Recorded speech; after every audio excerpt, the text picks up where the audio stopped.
Bullying. Have you ever been pushed around, called names, or even blackmailed before? If so, you've been bullied. Now, what exactly is bullying? Bullying is when people deliberately and repeatedly misuse negative energy in relationships. The most dangerous and vicious type of bullying has something to do with your inner self and is usually done mentally. The reason for why this type of bullying is the most dangerous is because it takes months, years, or even decades just to heal. People have to be very patient about it. Some people, however, are not patient, and they end up committing suicides. So I'm going to be talking about the 5 types of bullying. As you can see here, the 5 types of bullying are physical bullying, verbal bullying, indirect bullying, intimidation bullying, and lastly, cyberbullying. So let's jump right in. First of all, physical bullying. What is physical bullying? Physical bullying is the use of physical actions to gain control over a target. This usually causes injuries to the body. So, kicking, pushing, pulling, tripping, or even damaging one's property are all examples of physical bullying.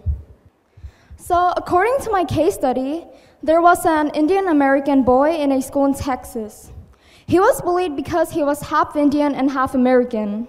Now, honestly, this is a very strange reason to be bullied for. You cannot control whatever race or country you're going to be born in. You cannot control whether you're going to be American, Mexican, Canadian, or Thai. Now, what happened to him and how is he injured? Once, the bully went too far and started choking the victim. Obviously, the victim could not do anything about it because his hands were not free. Instead of helping the poor boy, his classmates took out their phones and started recording the incident. They thought that it would be a good idea posting this video on a social media platform just because they found it funny or hilarious. Eventually, the school found out, but the story does not end there. Instead, it gets even worse. This time, the school decides to suspend the bully for 1 day while the victim gets suspended for 3 days. Honestly, this makes no sense at all. You need actual evidence that someone has done something wrong. You cannot just blame your issues on someone just because they're different than you. So for instance, if you're in jail, for example, you cannot just go up to a police officer and say, "Hello, can you please get me out of here? I want to meet my friends, I want to meet my teachers, I want to meet my parents." You won't get out. You need actual proof, actual evidence to get out of jail, not just because of some artificial intelligence. So number 2 is verbal bullying. Verbal bullying is the use of verbal language, such as insults, to gain power over his or her peers. Verbal aggression, on the other hand, is when the bully teases the victim. Now, there are 2 ways to be teased. First of all, it's the friendly tease, and second of all, it's the non-friendly tease. So, is verbal aggression approximating to bullying? The answer is yes. If the teasing is done over and over again in a negative way, of course, it's technically considered as bullying. So according to my next case study, this is about a kid named Tyler. So he was bullied because he had autism. This is another strange reason to be bullied for. You cannot control whatever disabilities or disorders you're going to be born with. Now, what happened to him and how was he bullied? So other kids at school started to harass him, call him names, take his belongings, and even rip them apart. This went too far that Tyler finally decided to tell his parents about it. When his parents found out, they immediately contacted the school. Flabbergastingly, the school did not do anything about it. They just ignored the fact that a kid at school was being bullied. If this is the case, then what's the point of school? The point of school is to learn something, not to be ignored when you're asking for help. So just because of the school not doing anything about bullying, Tyler did the unthinkable. He committed suicide. So next is indirect bullying. Indirect bullying is when an individual spreads rumors, secrets, or even excludes others from groups. Is it like cyberbullying? The answer is yes. The only difference is that this type of bullying does not use any type of gadgets. So according to my next case study, this is mostly based on friendship.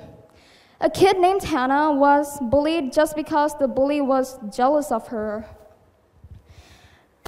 Hannah got even more upset when she found out that the bully was none other than her best friend. So her best friend would always spread rumors that Hannah would physically hurt the bully.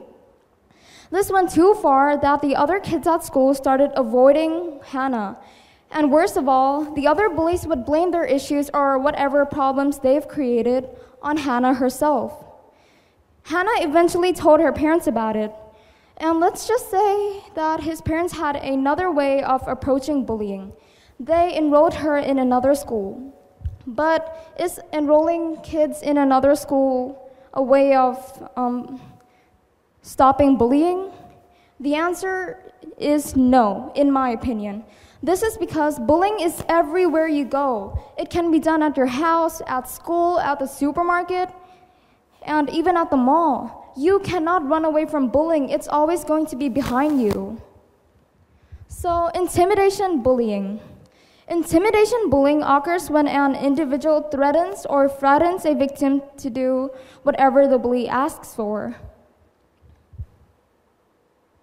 So before we begin my next case study, here's a fact. Kids who are mostly alone most likely end up to be a bully's victim. Now, this case study is about a kid named Sarah. She was picked on every day just because she was shy-natured. Now, if you're shy, it does not mean that you have a lack of confidence or you're not as good as others. So what happened to her? This time, the story's a little different, and Sarah herself told the school when she was being bullied. Now, the story gets even worse when she thought that the bully would finally stop bullying her. Instead of stopping there, the bully would start to tell other kids to call her a baby just because she could not stand up for herself. Now, if you cannot do something, it does not mean that you're a baby. For instance, if you're doing a bunch of math questions and you can't seem to figure out to find the answer, you're obviously going to ask the teacher about it, right? No, you're a baby. This honestly makes no sense at all. Last but not the least, cyberbullying. Cyberbullying is the misuse of technology with the intention to harass other people. So how can you fight cyberbullying? One way is to report the offender to your internet server, or you can also block them. So this case study is about a 16-year-old girl named Caitlin. One day, she started receiving disturbing text messages telling her to die. So honestly, she could not do anything about it just because of the burden and pressure she was going through. Eventually, she does tell her parents, and I'm pretty glad about that. Her parents helped her gain confidence and told her to block the bully and so on and so forth. Instead of stopping there, Caitlin herself decided to share her story to inspire other people around the world just so that they won't end up in situations like Caitlin herself. So how can parents, teachers, or kids take action to prevent bullying?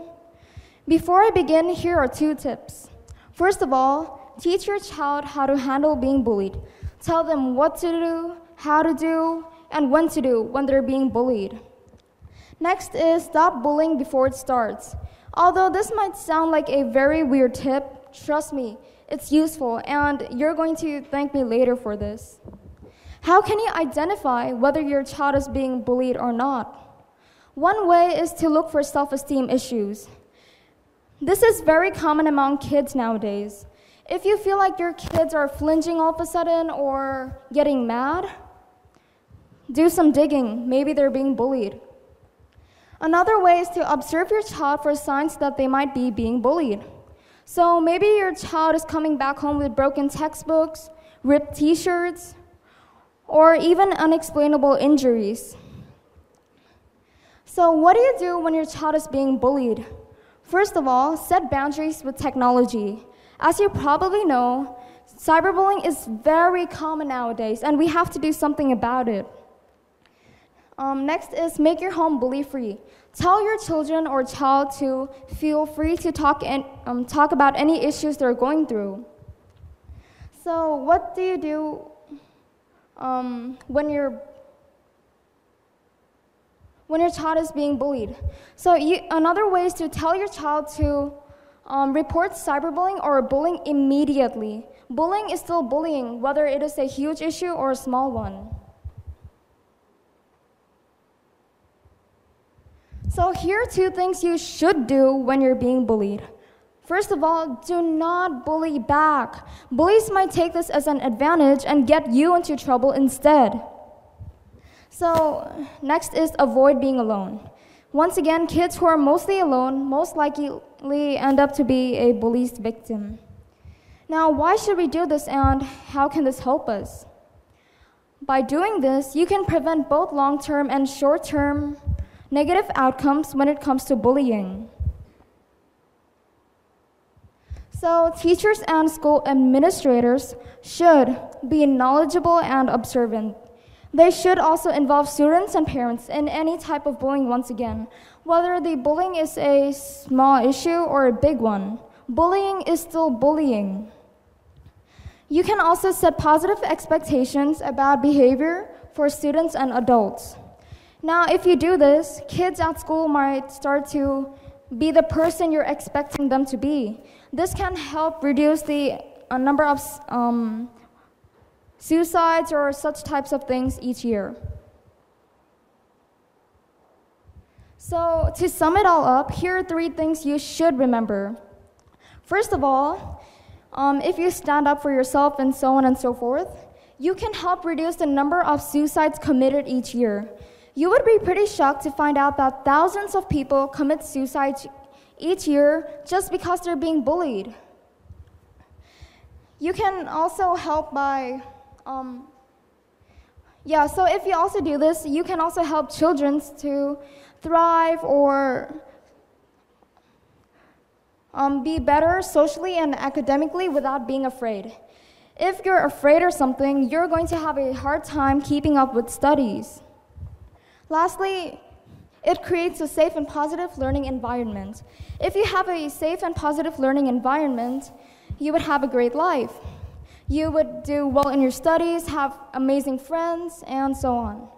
Thank you so much for being here, and now I hope you guys will know what to do when you're being bullied. Thank you.